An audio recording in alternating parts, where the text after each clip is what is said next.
بسم اللہ الرحمن الرحیم ایاک نعبد و ایاک نستعین۔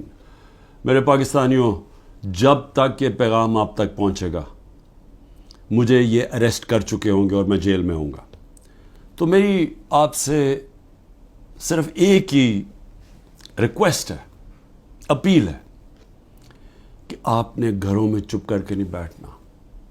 میں یہ جو جدوجہد کر رہا ہوں یہ اپنی ذات کے لیے نہیں کر رہا، یہ اپنی قوم کے لیے کر رہا ہوں، آپ کے لیے کر رہا ہوں، آپ کے بچوں کے مستقبل کے لیے کر رہا ہوں۔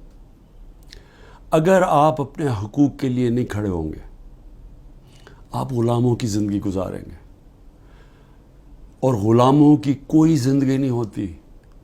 غلام ایسے ہوتے ہیں جیسے چونٹیاں زمین پہ ہوتی ہیں، ان کے اوپر پرواز نہیں ہوتی۔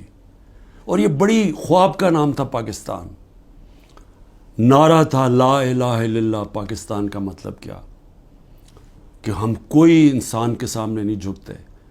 لا الہ الا اللہ انسان کی غلامی سے ہمیں آزاد کرتا ہے، اور ہمارے نبی صلی اللہ علیہ وسلم نے اپنی مدینہ کی ریاست میں سب سے پہلے انسانوں کو آزاد کیا تھا عدل اور انصاف دے کے۔ یہ ہے جنگ انصاف کی، آپ کے حقوق کی، آپ کی آزادی کی۔ اور کبھی بھی یاد رکھیں کوئی آزادی پلیٹ میں رکھ کے نہیں دیتا۔ جس طرح میں کہتا ہوں زنجیریں گرتی نہیں ہیں، توڑنی پڑتی ہیں۔